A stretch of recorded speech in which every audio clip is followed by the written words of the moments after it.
Hello, mate. Welcome back to another Building Brands podcast with me, Jon Payne. And this week I'm in the Home Office and I'm joined by the Chief, who you can see. Well, you can't because my microphone's in the way.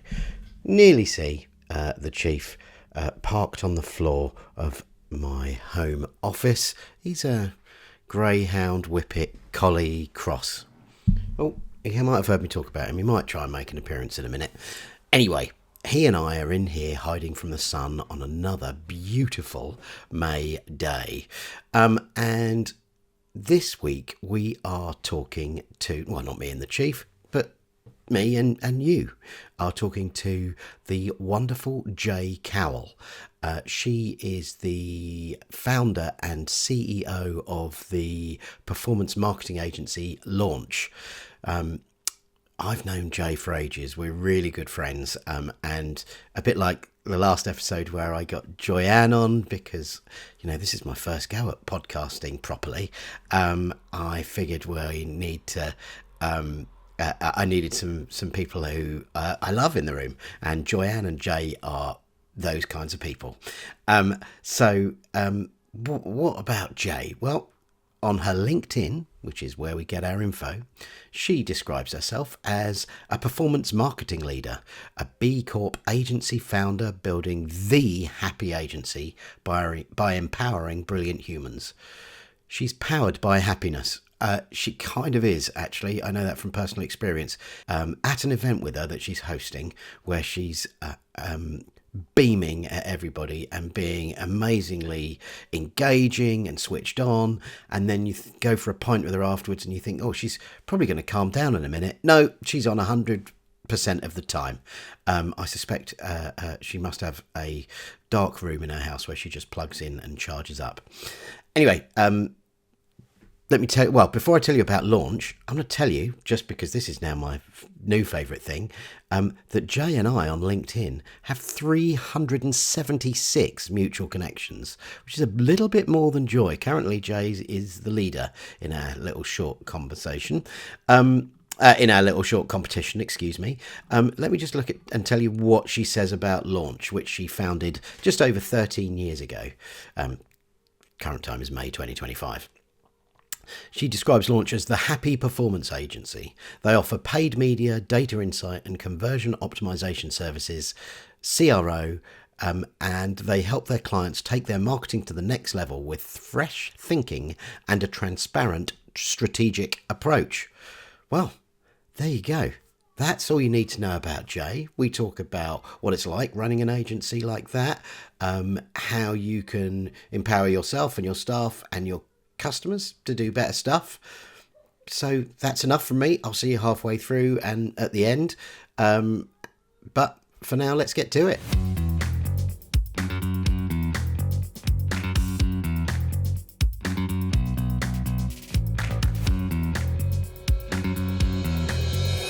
Hello, Jaye. Hello, Jon. How are you? I'm really good. How are you? I'm good. Good. Been a busy day. Yeah, we're meeting at 3 o'clock in the afternoon. After some discrepancy of the levels of the building we were on, Jaye was up top. I was scrabbling around in the basement. We were trying to find each other. But here we are now. Thank you so much for joining us. It's an absolute pleasure. I love building brands and I slightly love you too. So yeah, I was going to say. It's a genuine pleasure to be here. It's mutual. It is mutual. Since we know each other, how long have we known each other? I think that we met in agency land during the pandemic, actually. And I gate crashed a WhatsApp group that you were in. Did you? And pretty much took it over with my positive energy, because it was quite a depressing WhatsApp group talking about how difficult things were. And I just kept shining a beam of sunshine. Just Jaye Cowle like. Sweary sunshine, but yeah. Still sunshine nonetheless. Yeah, that does sound like you. And two people left the group. Really? I only remember meeting you in a restaurant. Yeah, that's when we then met in person. I love that two people left that group. Wow. Yeah, if they're not in. If they left their agencies though, so that was it. Was fair. Yeah. It was. Oh, okay, yeah, that was good. Yeah. And we still do that, kind of. Yeah. So pandemic, that can't be, it's not only 5 years. Well, it feels like I've known you all my life. Maybe 4 years ago. That's ridiculous. Yeah. Wow. Okay. That's good. Yeah. It's been an intense friendship. It really has. I think because my agency was an abject failure, while yours has rocketed into the sky. Super successful. Yeah, no, it was. It was really good. And you exited it. I mean, that's like I did exit. Don't watch any of the webinars where I tell people how much I exited it for. But actually, we did very well. But yours is incredible. Tell us about Launch. Launch is the happy performance marketing agency. Yesterday, we had an awesome conference. And one of the things that we do at Launch is we'll share all of the talks online on our website, because we like sharing with our marketing communities everything that we know, our knowledge. It's one of the key things, actually, when we get the team together, normally with Post-it notes, normally at one of our quarterly away sessions. And we ask them, what do you want to do more of? It's the 4 L's. What do you love? What do you like? What do you loathe?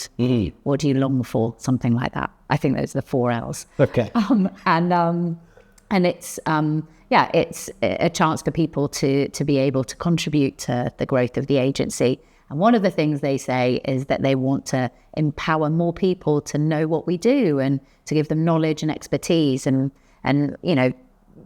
they can't go and be in classrooms in schools or universities. So instead we do it through being at the agency and putting our content online. That's great. I love that comes from within. Yeah, 100%. I want to keep it all gatekeep.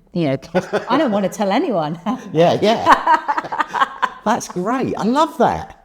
I thought it was like, okay, we need to do some publicity, a bit of brand building, and get some prospects in the room, which obviously that happens as a nice side result. It's a nice side result, but one of the reasons we do it in Bristol, even though we had clients coming from Iceland, from Morocco, from lots of people came from London, but we do it in Bristol because I think the regions are a prime example of where creativity, talent, a bit more of a uncorporate environment where you can be a bit more agile, a bit more experimental. And I think Bristol embraces that really well. There's so much talent here. And we've got an office in Bristol and in Exeter. Our team are all spread out through the southwest, and it just gives them an opportunity to show off what they do. Yeah, we sit at computers all day long, every day.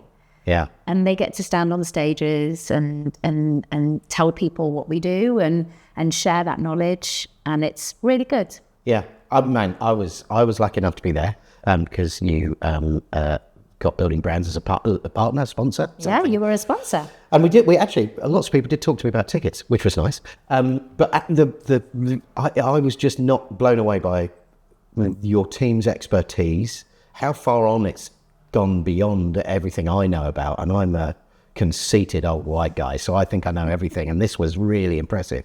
And it was like, I'm thinking like if people can't get to the CMO's Guide to Performance Marketing, that's the name of the event, right? Like, I know you're going to share the videos, but like being in the room, that was something else. There is definitely an energy there. Being in the room is great. We do LinkedIn Lives on. We do Learn with Launch. I can never get the kind of title right at the beginning of the LinkedIn Live because it's a LinkedIn Live Learn with Launch at lunchtime. There's way too many L's for my brain to cope with. But what I find with doing events, and this is a big tip for anybody who is trying to further their career, actually in anything, it doesn't even need to just be marketing, is do talks. Even if you don't feel like it's your natural thing to do talks, because it forces you to really consolidate your thinking and to properly nail down what your thoughts and ideas are. Yep. To properly communicate and effectively get across that message. So a lot of what you saw yesterday, the playbook that we did about end-to-end performance, all of the stuff with creative testing, those things were all happening at launch, but we didn't always communicate it as effectively because, we love an acronym, CTR, ROAS, ROI. Yeah. There's an acronym for everything. Yeah. It forces you to simplify that and be able to communicate it. So I think everybody should be getting on stages, even if it's out their comfort zone. Yeah. Oh, mate, you're preaching to the choir here, because that's what we want people to do at Building Brands.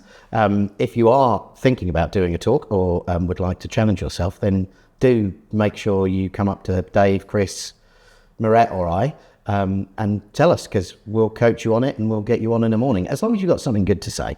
If you are boring, then you won't get on. You probably will, actually, if you really know your topic. Building Brands is a really safe event to be able to do. In fact, it's a very welcoming atmosphere. I would say Building Brands, Brighton SEO, places where you welcome new speakers and, as you say, give a bit of coaching to tighten up those decks and get rid of the sales pitches. Yeah, and just get rid of those nerves as well. That first time you do it, it's always terrifying. So, that's cool. We know why you do events, because you're led by your staff at your Happy Performance agency. Gosh, I'm appalled at how perfectly that fits your narrative. But there we are.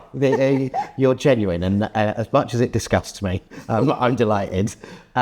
So that's why you do events. Why do you do what you do? I mean, apart from the backstory of the fact that I needed a flexibility because I was bringing up a family, I had 2 young kids, and I created an agency because I needed to be my own boss. It's morphed into something completely different now. We do what we do because people don't need to just buy more SHIT. They should be engaging with heritage brands that care about their customers, challenger brands that are trying to change the market.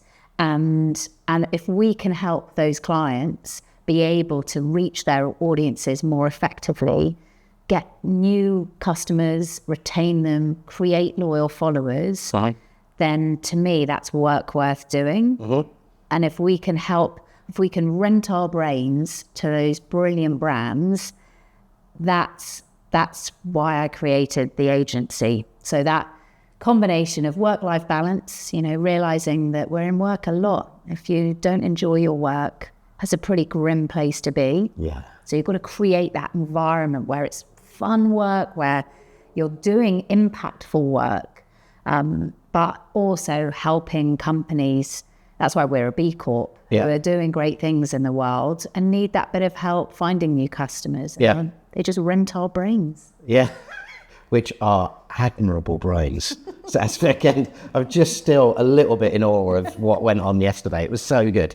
That's really cool. And that thing about you, I think it's interesting that there's a lot more people talking about the kind of stuff you're talking about there, in that being led by that discount culture and all of that kind of stuff. And you guys were talking about it yesterday, or your team, was talking about it yesterday at the conference. Like, we don't necessarily just want to drive discounts, because that's driving consumerism for like the dopamine hit of buying something. Yeah. Whereas building customer loyalty is a little bit more difficult to do, but it gives you that longer term return, right? Yeah, so we talk about long-term sustainable growth, because if you're only going after ROAS, here's an acronym, if you're only going after the bottom of the funnel where people are ready to convert, where they're just going to buy anyway, and you put all your spend down there, then you're not building that loyal customer base. You're also not pushing your brand's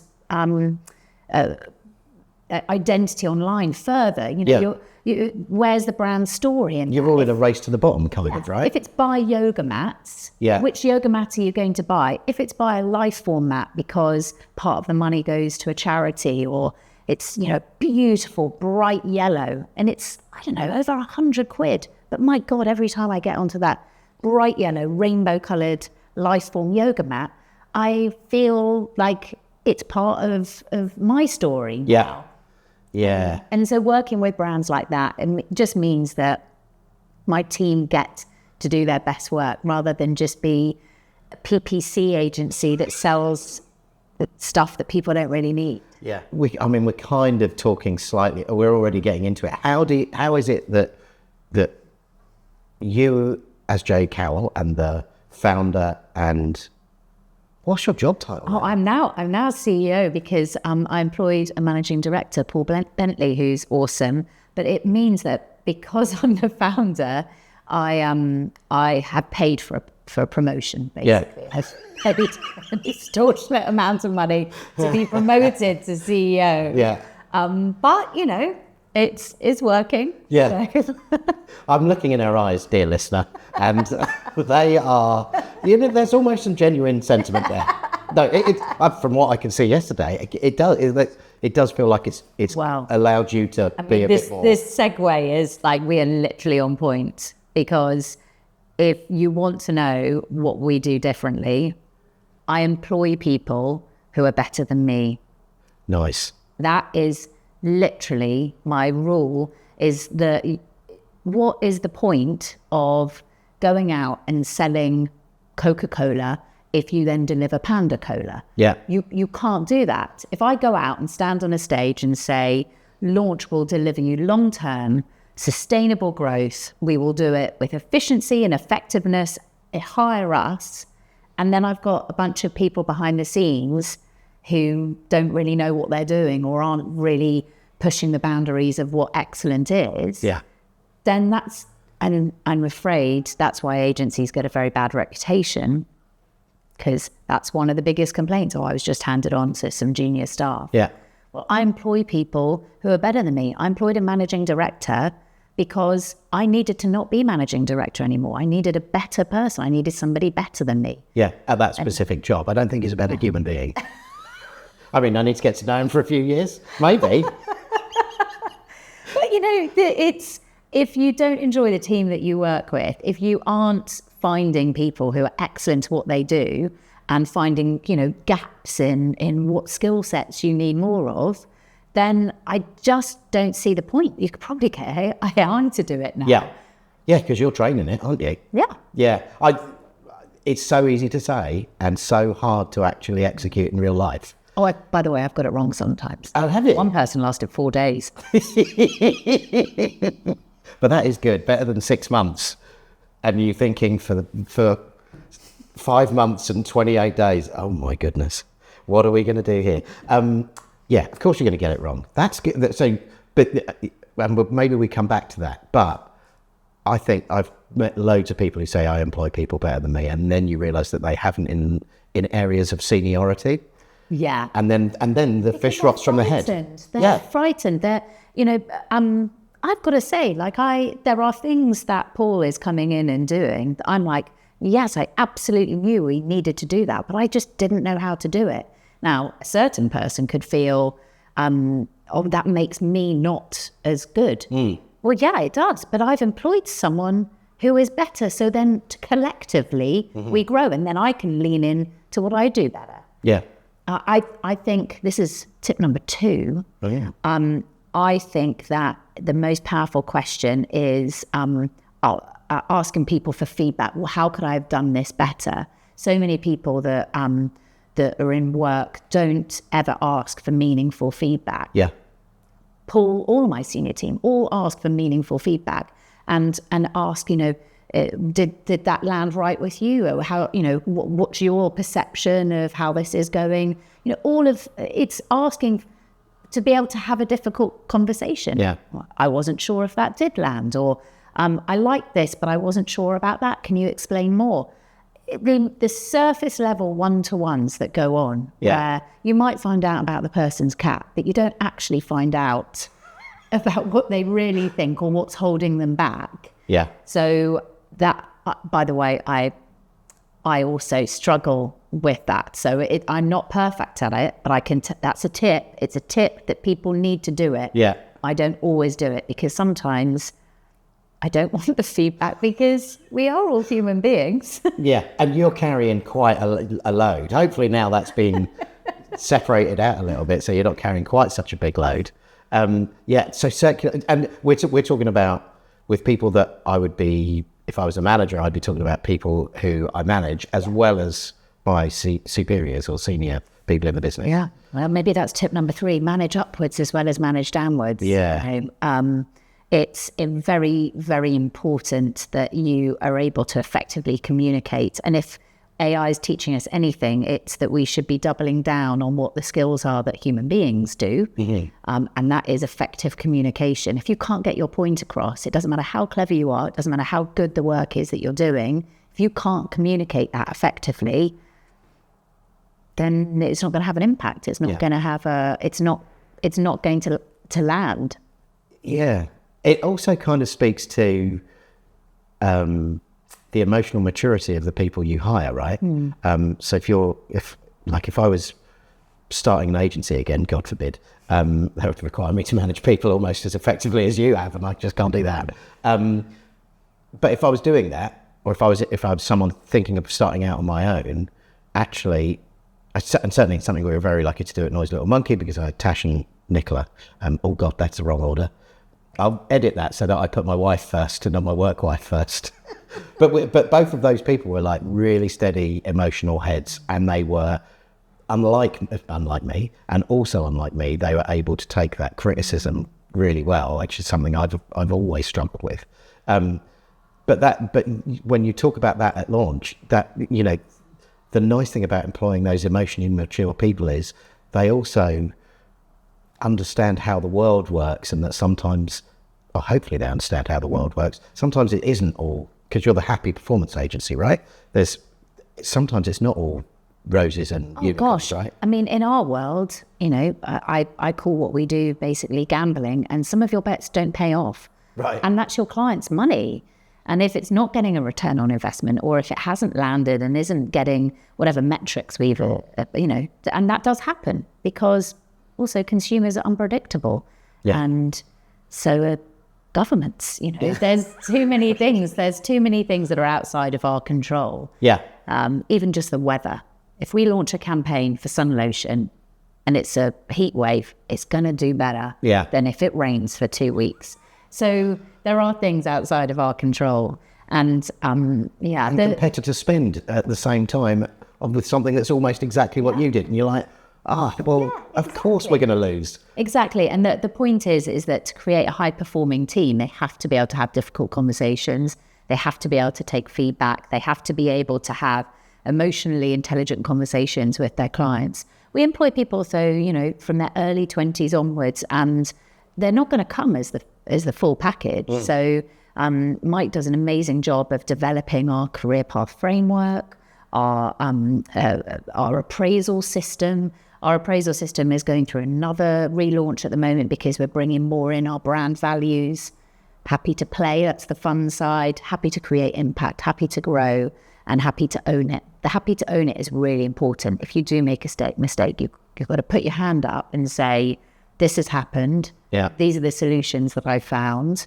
And then because if you don't put your hand up, then you can, you know.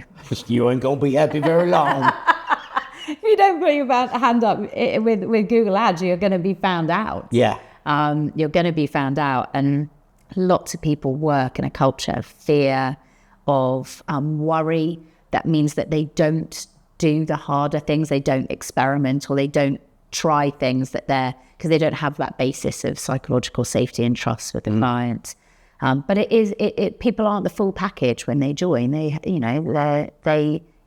It's constant. And also by having a happy agency, we have to almost work twice as hard to be able to have those negative or constructive criticism conversations, because there's a lot of nice, happy people. So we have to double down on that, and that is an ongoing thing.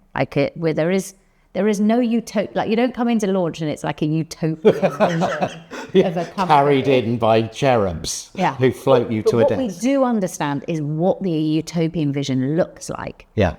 Because we can then go on a journey towards it, knowing that you're never going to get there because utopia doesn't exist. Yeah. But at least if that mirage out there is, you know, it keeps you pointed in the right direction. Yeah. Yeah. Nice.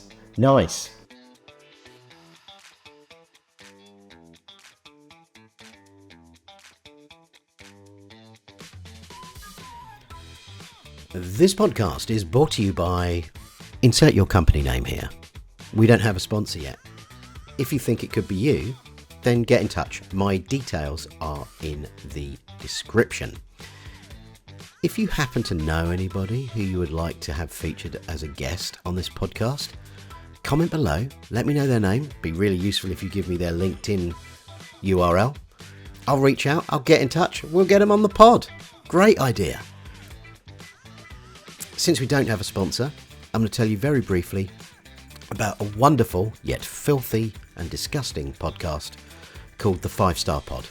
I host it with my friend Charlie Hunt. She is a fabulous fractional operations and finance director, and on the 5 Star Pod we read bad Google reviews for bad places and then we give those business owners unsolicited business advice and provide life coaching for the people who leave the reviews, because often they seem to be quite troubled. The link for that is in the description below as well. To be clear, it is very much a 18 plus podcast. The themes and topics are typically disgusting, rude, or of a sexual nature, and we swear a lot. If that kind of stuff offends you, then hey, don't listen. It's not going to be for you. If it doesn't offend you, then listen, have a go. You'll enjoy it. That's it. Why don't we get back to Jay? Like 4 years ago when we met, or 5 years ago when we met, how many people were there working at Long? 7. So we went in the pandemic, 7 people, and now there's 35.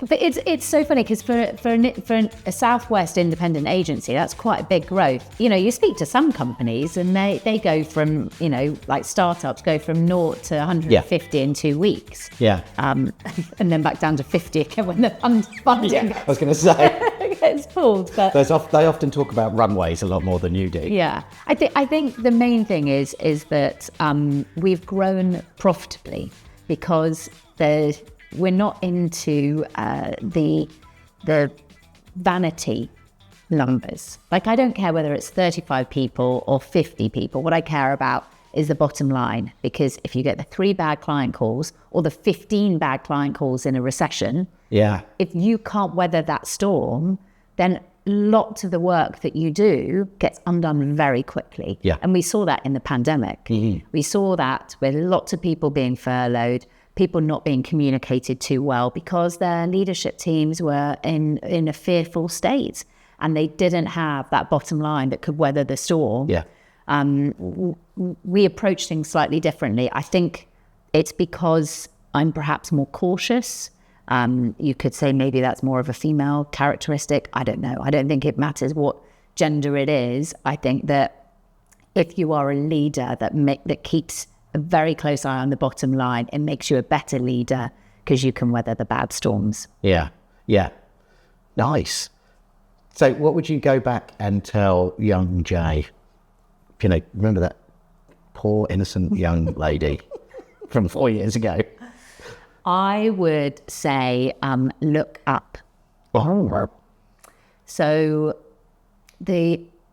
above me was a glass ceiling that actually didn't exist because it's a glass ceiling. That's right. And it wasn't until the pandemic that I realised that I'd self-imposed that. Right.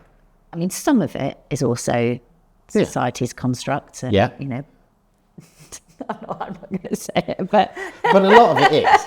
A lot of it is. But being a female agency owner in the Southwest, I mean, the agency was created in Cornwall, opposite the Cornish Birds of Prey Centre, because that is where that's the hub of digital marketing activity. It really is. I mean, you could go hawking in your lunch hour. It was amazing. I actually never went, and I feel bad. I did have someone recently tell me that raptors are my spirit animal, so... Well, mate, which is birds of prey, apparently. Yeah. There we go. I mean, that's a route that I might actually go down. Well, mate, yeah. As you become more CEO, I think you should get a falcon and wander in with it, like with its little hat on, so it can't hunt and then whip it off and it flies around the office. So, there is a parallel world where maybe that could happen. But, Anyway, glass ceilings, not you carrying falcons. But, you know, when you kind of form the agency in Cornwall, every Google event I went to was just full of men. And first of all, that didn't matter at any seniority in performance marketing. It was mainly men. It was very data driven. It was quite geeky. I then saw the audience shift to be a lot more women. It was fantastic because it then became a bit more about marketing than it did just about the numbers. But all of the senior leaders, I sit on the Google Exec Circle. I've got a session with them next Tuesday.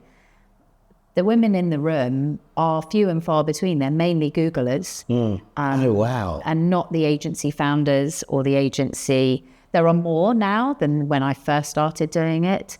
But I think I am the only female founder and have always been the only female founder. There was one agency in there at one point that were two couples had founded the agency.